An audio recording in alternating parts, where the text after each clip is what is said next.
네, 오늘 실패의 좋은 점에 대해서 여러분에게 설교하려고 합니다. 실패의 좋은 점이라고 했을 때 사실 그렇게 이해가 잘 안 갈 수도 있어요. 근데 한 가지 예시를 좀 들어보도록 하겠습니다. 혹시 지난주 설교 내용 기억나는 친구들 있으세요?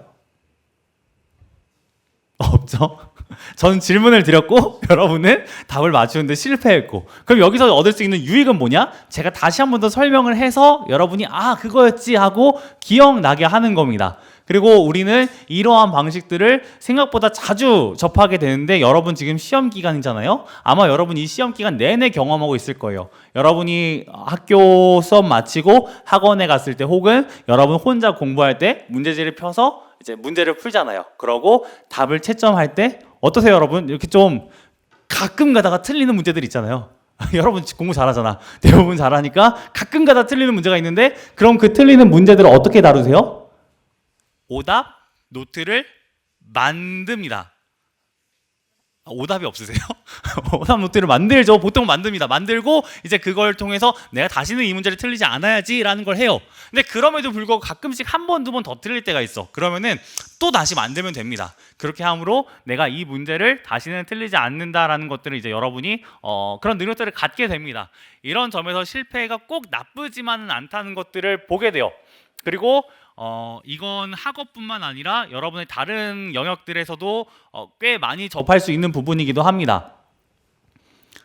여러분이 누군가를 좋아하게 될 때 여러분은 그 사람에 대해서 더 많이 알고 싶어질 거고, 그 사람에게 연락을 할 거예요. 그리고 어제도 한 친구도 연락을 했어. 있어요. 그런 친구 있어요. 계속 집착하는 친구 하나 있습니다. 이렇게 하면서 여러분은 이제 그 친구와의 어떤 관계를 더 깊어지게 하도록 노력을 할 거예요. 근데 여러분, 그런 노력들이 먹힐 때가 있는가 하면은 어때요? 실패할 때도 있습니다. 그러면 그 실패를 통해서 우리는 뭘 배우죠? 이렇게 접근하는 게 아니었구나. 이렇게 하면 좀 부담스러워하는구나. 내가 이런 태도를, 물론 그 친구가 잘못할 수도 있습니다. 하지만 여러분도 그 실패를 통해서 내가 이러한 방식으로 그 사람들을 이성을 대하면 안 되겠구나. 혹은 이런 이성은 만나면 안 되는구나 라는 여러분의 어떤 교훈들을 얻을 수 있겠죠.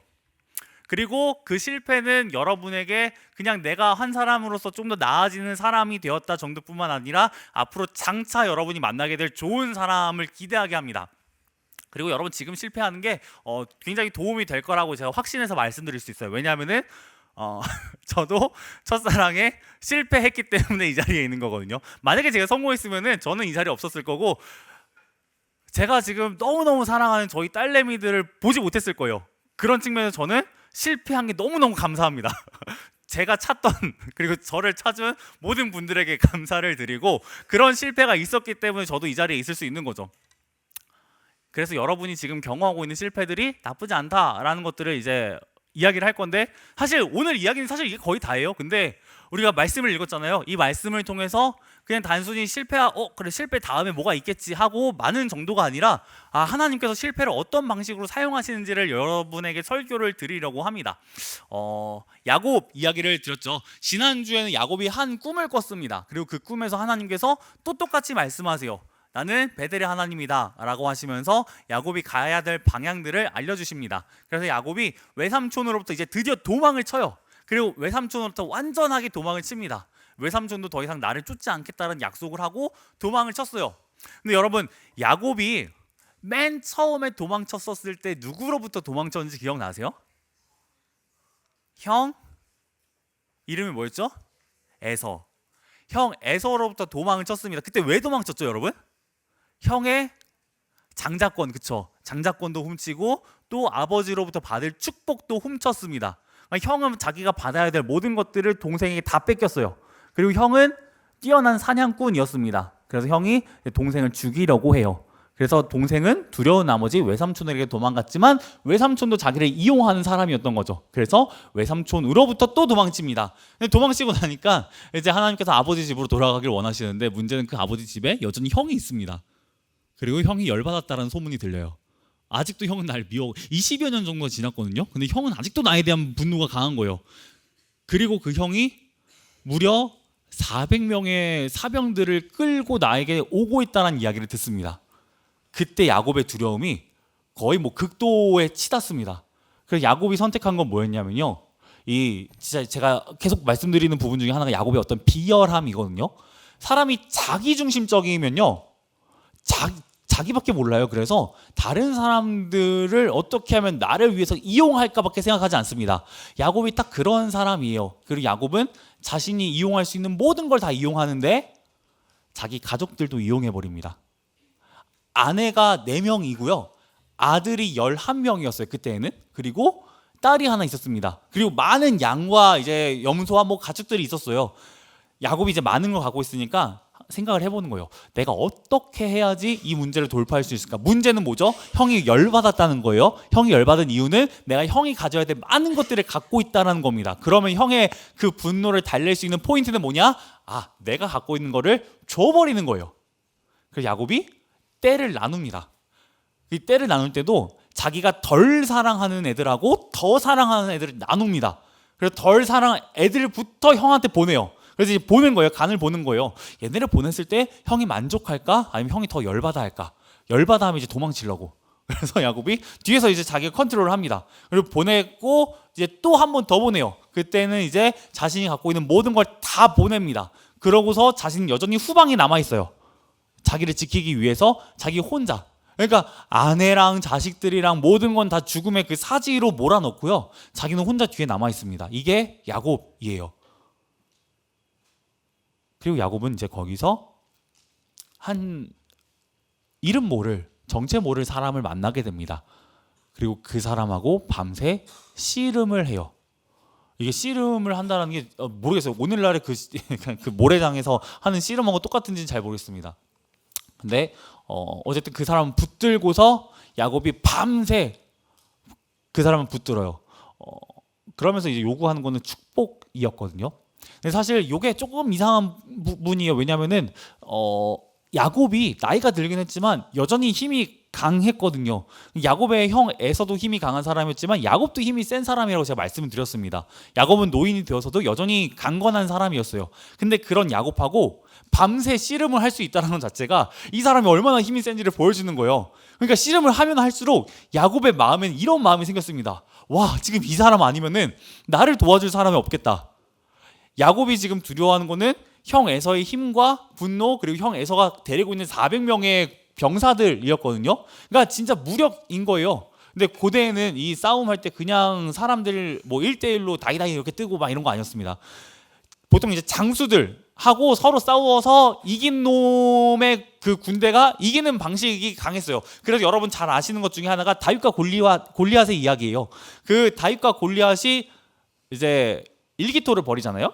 골리앗은 되게 비겁하게 자신 앞에 이제 방패 드는 병사도 들고 자기는 갑옷도 입고 이제 커다란 창도 들고 싸웁니다. 근데 다윗은 혼자 나가서 갑옷도 입지 않고 그냥 물맷돌 5개 들고 핑핑핑 펴 해가지고 맞춰가지고 죽여요. 그러고 이제 승리를 하거든요.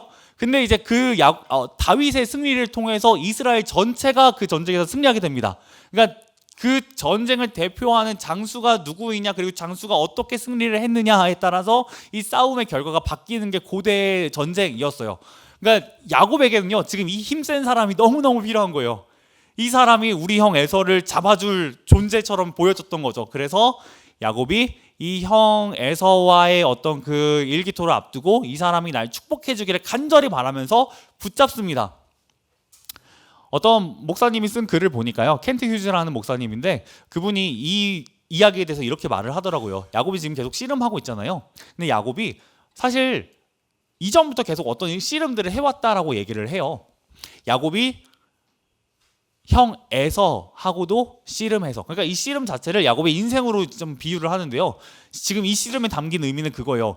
이 사람이 없으면 나는 도저히 안 될 것 같다. 이 사람으로부터 나는 지금 복을 받고 싶다. 이 씨름을 통해서 나는 축복받고 싶다라는 게 씨름의 의미입니다. 야곱은 형 에서와 씨름해서 복을 받으려고 했고, 아버지하고 씨름해서 복을 받으려고 했고, 외삼촌하고 씨름해서 또 복을 받으려고 했어요. 근데 복을 받긴 하지만 번번이 빈털터리인 채로, 뭔가 상처 입은 채로, 실패한 채로 끝나버렸습니다.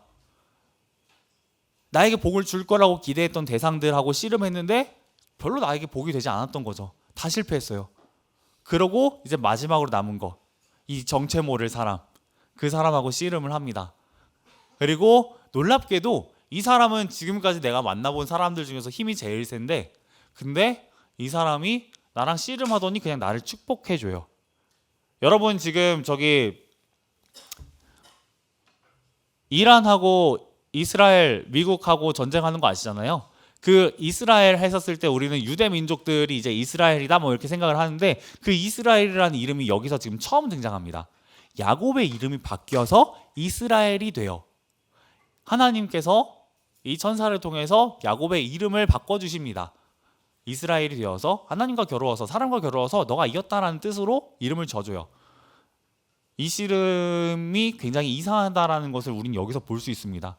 사실 이 사람은 힘이 제일 센 사람이거든요. 근데 야곱이 그동안 받고 싶었던 축복을 이 사람만 주고 있습니다. 그리고 이 사람은 씨름을 통해서 야곱을 또 보호해주고 있어요. 그동안 야곱이 만났던 사람들은요 다 야곱을 죽이려고 했어요. 혹은 야곱을 무시했습니다. 형 에서 야곱을 무시했고 야곱을 죽이려고 했어요. 아버지 이삭 야곱을 자기 아들처럼 취급하지 않았습니다. 그리고 외삼촌 라반 야곱을 이용하려고 했어요. 별로 다 야곱에게 그렇게 사랑을 베풀어주는 인물들이 아니었거든요.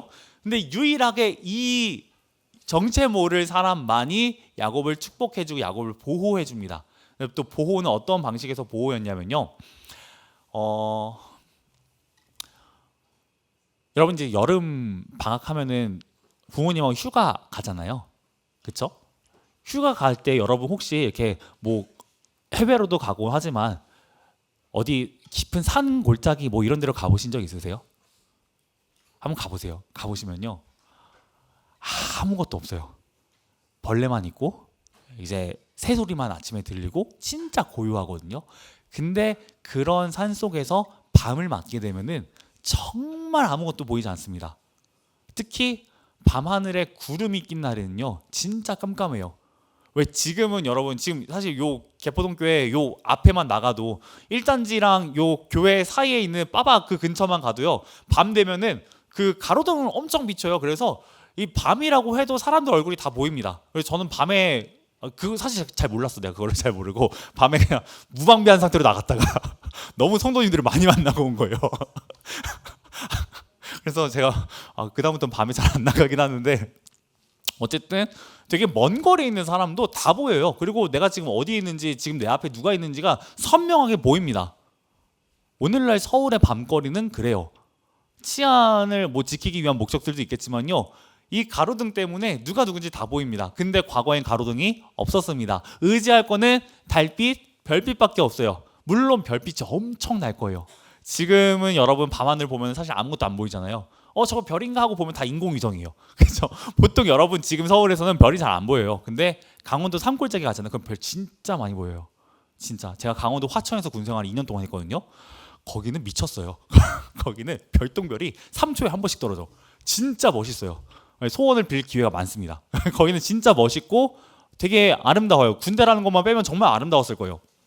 거기가 그래서 밤하늘에 이제 별들이 얼마나 있는지를 세어보려고 하면은 셀 수가 없어요.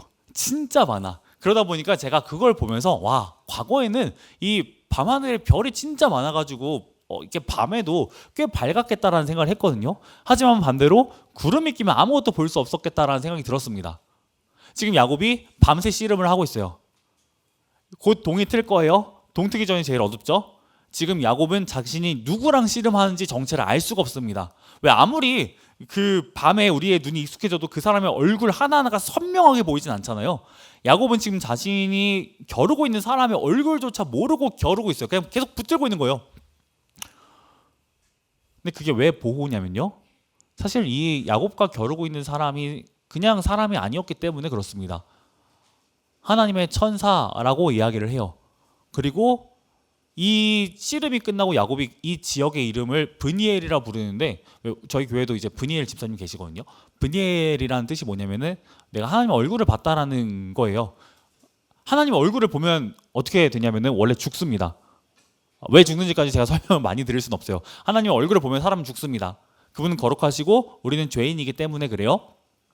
근데 하나님께서 얼굴을 보면 죽는 존재인 우리에게 얼굴을 보이시나요? 지금 야곱에게 얼굴을 보이시나요? 아니요. 얼굴을 볼 수 없는 캄캄한 밤에 그리고 가장 빛이 들지 않는 그 새벽에 야곱과 씨름하십니다. 그리고 이제 동이 틀 것 같으니까 나를 보내라고 해요. 근데 야곱이 보내주지 않자 그를 축복해주고 떠나갑니다. 이걸 통해서 우리는 하나님께서 야곱에게 복도 주시고 또 밤새 그에게 얼굴을 비추지 아니하시고 함께 하시면서 야곱이 죽지 않도록 지켜주셨다는 것도 보게 돼요. 만약에 야곱이 이전에 형과의 씨름에서 성공했잖아요. 그러면은 그는 이런 하나님과의 씨름을 경험하지 않았을 거예요. 아버지 외삼촌과의 씨름에서 성공했잖아요. 그는 하나님을 보지 않았을 거예요. 그러나 그가 앞선 모든 씨름에서 다 실패했기 때문에 그는 마침내 자신에게 남은 게 아무것도 없다라는 걸 확인했고, 정말 빈털터리인 채로 자기 곁에 누구 하나 없는 채로 홀로 있는 상태에서 자기에게 찾아와준 하나님과 씨름하다가 하나님이 나에게 복 주시는 것, 하나님 나와 함께 하시고 날 보호해 주시는 것들을 경험하게 됩니다. 그리고 야곱이 여기서 놀라운 믿음을 갖고 변해요. 형 에서에게 가요. 그리고 형 에서가 또 변한 상태로 나타나요. 야곱은 자신이 죽을 거라는 두려움을 갖고 있었거든요. 근데 막상 형을 만나보니까 그렇지가 않은 거예요. 형이 자신을 용서했습니다. 그리고 형이 자신을 용서하고 자신을 안아줘요. 이건 야곱이 상상할 수 없었던 일이에요. 그런데 야곱이 이러한 일들을 경험하게 됩니다. 그러고 형과 다시 화해한 채로 돌아서게 돼요. 물론 야곱이 여기서 그냥 돌아서는 캐릭터는 아니에요.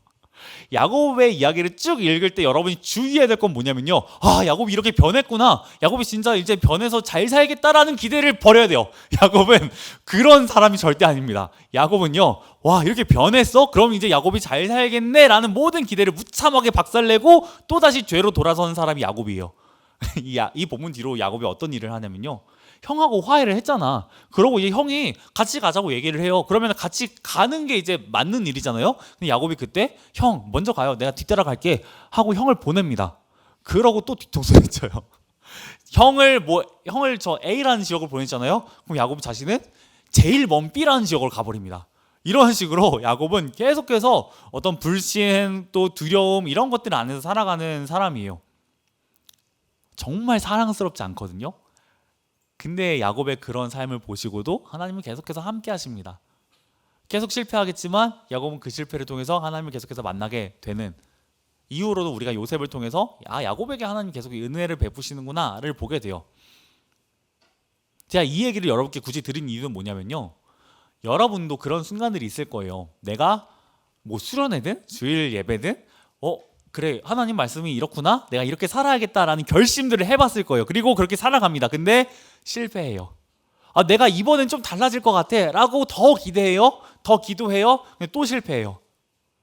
그런 순간들 여러분 있을 거예요. 그리고 그런 게 반복되다 보면은 난 이제 안 되나? 라는 생각들을 하게 됩니다. 근데 야곱의 삶을 통해서 볼 수 있는 건 뭐냐면 그렇지 않다라는 거예요. 하나님은 그렇게 실패하고 또 실패해도 여전히 우리를 붙잡아 주시는 분이라는 것을 우리가 볼 수 있습니다. 실패의 좋은 점이에요. 여러분에게 하나님께서 실패를 주셨을 때, 특히 이제 기말고사잖아요. 뭔가는 실패할 거야.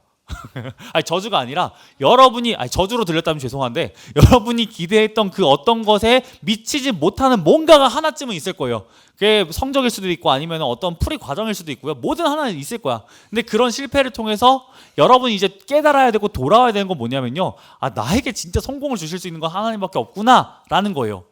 진짜 그래요. 그리고 이것은 그냥 야곱의 이야기에서 그치지 않습니다. 저와 여러분에게도 하나님 그렇게 일을 하세요. 예수님께서 우리에게 그렇게 일을 하십니다. 오늘 본문에서 야곱이 씨름하다가 다칩니다. 환도뼈를 다쳐요. 그 사람이 이제 힘이 세다고 했잖아요. 그래서 야곱이 안 놔주니까 이렇게 야곱의 환도뼈를 이렇게 해요. 이렇게 모르겠어요. 쓰다듬은 건지 아니면 이렇게 쾅 하고 친 건지 모르겠지만 어쨌든 칩니다. 터치해요. 그러자 환도뼈가 어긋나요. 여러분 옆 사람 환도뼈 한번 이렇게 만져보세요. 만지는 거 한 방으로 어긋나나요? 이게 한 방으로 어긋나려면요, 이 사람이 힘이 어마어마해야 돼요. 그러니까 여러분이 각 잡고 빡 치지 않는 이상 웬만하면 어긋나지 않아요. 제가 봤을 때는 재혁이가 이렇게 저희 졸고 있는 하준이의 환도뼈를 친다면 어긋날 수도 있어. 왜냐면 저 친구는 팔 두께가 2두 3두가 거의 웬만한 애들 허벅지예요. 운동 엄청 열심히 해가지고 저런 친구가 힘껏 치면 어긋날 수도 있습니다. 근데 지금 오늘 본문에 등장하는 이천사는 힘껏 치지도 않아요. 그냥 쳐요. 근데 어긋나요. 그거 엄청난 거잖아요. 힘이 엄청 센 거잖아요. 그리고 얼마나 아프겠어요. 여러분, 그 요즘에 저희 중등부에 뼈 부러지는 친구들 진짜 많아요. 제가 세다가 포기했어요. 세다가 포기했어. 왜냐면 10명이 넘어버렸거든. 그래서 계산을 좀 해봤습니다. 상반기가 안 끝났는데 이 정도? 그러면은 하반기에도 한 이 정도 부러지겠구나. 그리고 겨울 수련회 때 기점으로 전후로 이렇게 부러졌어? 그럼 이번 여름 수련회 때도 누군가 부러질 수 있겠군. 이런 생각들을 했습니다. 그리고 웬만하면 부러지는 게 저였으면 좋겠어요. 그냥 여러분이 아니라 기왕 부러지는 거면 제가 부러지는 게 차라리 그게 제 마음이 좀 속이 편할 것 같아요. 물론 아프긴 진짜 더럽게 아프겠죠. 저도 여기저기 많이 부러져 보고 이제 저기 수술도 해보고 막 그랬어요. 진짜 너무 아파. 그리고 저는 부러지고 병원을 못 갔어요. 저희 엄마가 부러졌을 때 꾀병 부리지 마라고 하셔가지고 어머니가 보셨을 때는 별로 티가 안 났나 봐. 그래서 제가 봤을 때 그때는 처음엔 티가 좀 다 안 났어요. 그리고 부러진 경험도 처음이었고, 근데 밤이 지나고 나니까 엄청 팅팅 붓는 거예요. 너무 아파가지고 다음날 병원을 가보니까 이게 뼈가 아예 날아가는데 어떻게 이제 왔냐고 그래가지고 축구하다 부러졌습니다. 그래서 축구를 이제 조심하라라고 하셨고, 그 다음 해 축구하다 또 부러졌어요. 이 남자애들은 어쩔 수 없다는 걸 알아요. 부러진 애들 있죠? 또 부러질 거예요. 네. 여러분이 살면서 남자친구들 한 번씩, 두 번씩, 혹은 많으면 3번, 4번씩 또 부러질 거예요. 어쩔 수 없어요. 남자애들은 그렇게 크는 것 같아요. 너무 부러졌다고 여러분 낙심하지 마세요. 그래도 그거 아세요? 부러지고 나면 거기에 더 단단해진대요. 실패의 좋은 점. 부러진 것의 좋은 점. 이게 사실일지 아닐지는 잘 모르겠지만 뭐 그런 얘기가 있더라고요. 제가 여러분한테 드리고 싶은 얘기는 뭐냐면요, 여러분이 또 제가 이번 시험을 놓고 예시를 들어보자면요, 이번 시험을 씨름이라고 해볼게요. 우리가 이 씨름을 통해서 얻고 싶은 바가 명확합니다. 그래서 여러분이 열심히 노력해요. 여러분의 친구들도 노력합니다. 그 노력을 하다가 우리는 환도뼈가 부러지는 경험들을 할 거예요. 어긋나는 경험들을 할 거예요. 여러분이 하다가 잘 안 돼. 그럴 때 여러분의 마음이 뭔가 상처 입을 수도 있고요. 여러분 진짜 육체적으로 지칠 수도 있습니다. 그걸 통해서 여러분이 얻고 싶은 건 축복이겠죠. 내가 이렇게 노력함으로써, 노력하는 과정에서 내가 상처 입었지만 그래도 나는 복을 받길 원해 라는 마음으로 여러분이 열심히 노력을 할 거예요. 근데 예수님은 우리에게 어떤 방식으로 복을 내리시냐면은 우리의 환도뼈를 부러뜨리는 방식이 아니라 자신이 상처 입는 방식으로 우리에게 복을 주십니다. 이게 달라요. 이게 예수님이 우리에게 복을 주신다라는 게 세상과 완전히 다른 방식이에요. 우리가 얻고자 하는 것과는 완전히 다른 방식입니다. 우리는 본능적으로 알고 있어요. 내가 뭔가를 얻기 위해서는 내가 희생을 해야 된다. 이게 우리 본능에 새겨져 있거든요. 근데 하나님께서 우리에게 그렇게 복을 주시긴 하시는데 어떻게 주시냐면은 자신이 희생해서 주십니다. 자신이 우리를 위해 희생하셔서 우리에게 복을 주세요. 우리가 받아야 될 상처를 자신이 대신 받으심으로 우리에게 복을 주십니다. 만약에 여러분이 뭔가를 희생해서 얻는다라고 했을 때 그 희생이 클수록 여러분이 얻는 게 크다면요, 예수님이 주실 것들은 여러분이 상상할 수 있는, 그리고 여러분이 얻을 수 있는 그 무엇보다도 훨씬 클 거예요. 왜냐하면은 그분이 희생한 거는 하나님의 아들의 생명이기 때문에 그렇습니다. 그 생명을 내어주심으로 여러분과 저에게 축복하시고자 하신다면은 우리는 세상 그 무엇을 통해서 얻을 수 있는 복보다 더 큰 복을 이미 약속받았다라는 걸 볼 수 있어요. 이게 실패의 좋은 점이에요. 예수님께서 십자가를 지셨잖아요. 이건 세상 사람들이 봤을 때 실패입니다. 그런데 그 실패를 통해서 그분은 부활하시고 우리는 생명을 얻었죠. 그리고 여러분이 이 이야기가 들려지게 되는 것들도, 여러분 이 자리에 나와서 들을 수도 있겠지만 여러분이 인생에서 뭔가 실패를 경험해 보셨다면은 여러분 이야기가 훨씬 와닿을 수도 있습니다. 내가 뭔가에 노력해봤는데 잘 안 되네. 어떡하지? 길을 잃고 답답할 때, 뭔가 씨름하고 있을 때, 그런 여러분에게 또 저에게 이 이야기는 내가 씨름하지 않아도 나를 위해 대신 씨름하신 분이 계셔서, 상처 입은 분이 계셔서 내가 복을 받을 수 있구나 라는 것을 듣게 되었을 때 여러분은 일종의 자유함과 기대를 갖게 됩니다. 내가 더 이상 뭘 하지 않아도 난 충분히 복을 받는구나, 난 충분히 인정받고 사랑받을 수 있구나. 이게 복음 안에 있거든요. 하나님께서 우리에게 실패를 통해서 알려주시는 좋은 점이 이런 거예요.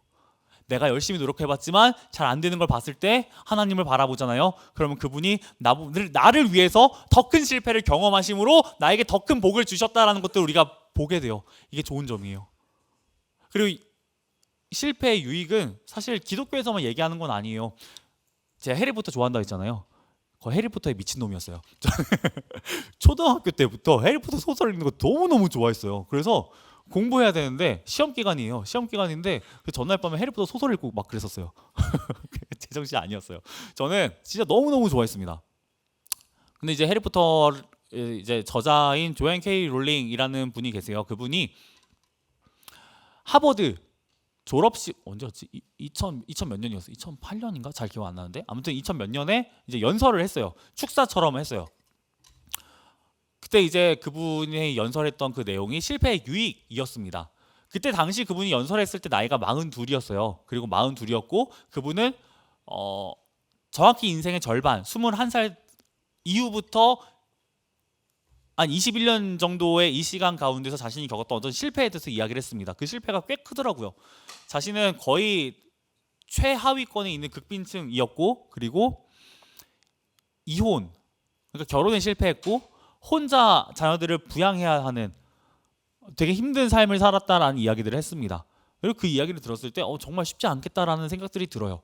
근데 자신이 그 실패를 통해서 좋았던 것들을 이야기를 하시더라고요. 그건 뭐였냐면은 내가 결혼도 실패하고 뭐 이런 저런 것들도 실패하고 부모의 기대에 부응하는 것도 실패해보고 다 실패해본 거예요.